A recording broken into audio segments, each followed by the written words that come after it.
Regarde bien cette vidéo. C'est quelques secondes seulement, tu suis. Et je vais te dire comment l'on peut interpréter ça de plusieurs manières.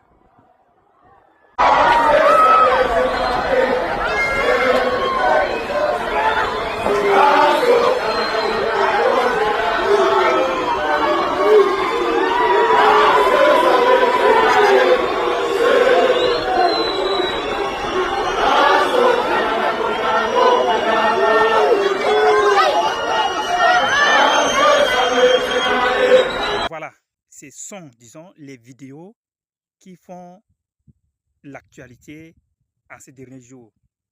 On accuse les Sud-Africains de xénophobie. Ce n'est pas pour la première fois que les Sud-Africains sont accusés de xénophobie. Et rappelez-vous, c'est en Sud-Afrique qu'on a le prix Nobel de la paix, Nelson Mandela.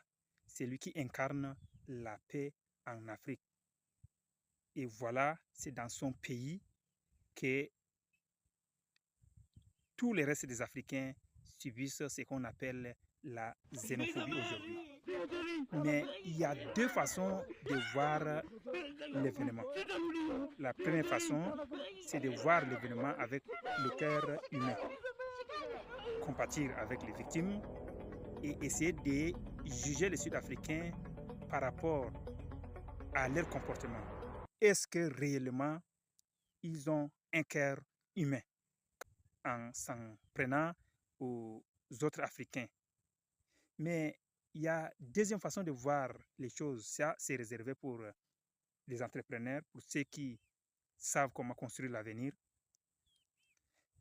Les jeunes sud-africains qui ont attaqué les ressortissants d'autres pays africains ont tout simplement fondé les raisons sur le fait que ceux qui les ont attaqués là, c'est des sans-papiers, qu'on les appelle des immigrés venant d'autres pays d'Afrique et plus précisément des pays voisins.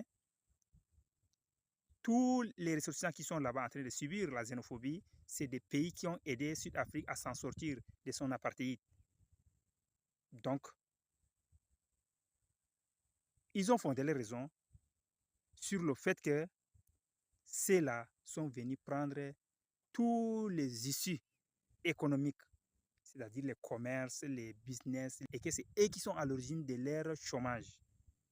Vous écoutez bien, c'est eux qui sont à l'origine de leur chômage. Or, vous savez très bien que